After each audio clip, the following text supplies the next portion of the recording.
Hi everyone, my name is Jonathan Wong, and welcome to my course, SwiftUI Getting Started. I'm a mobile developer at Telium. With the release of SwiftUI, Apple has given us app developers a new declarative way to build apps. By learning SwiftUI, you're able to build apps for all of Apple's platforms. It's clearly the way Apple sees building apps for the future.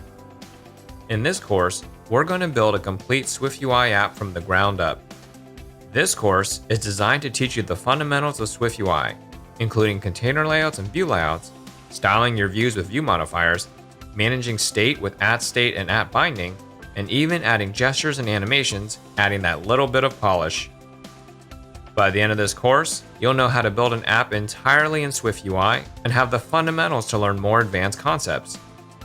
Before beginning this course, you should be familiar with Swift, and it may help to have some basic experience with iOS development.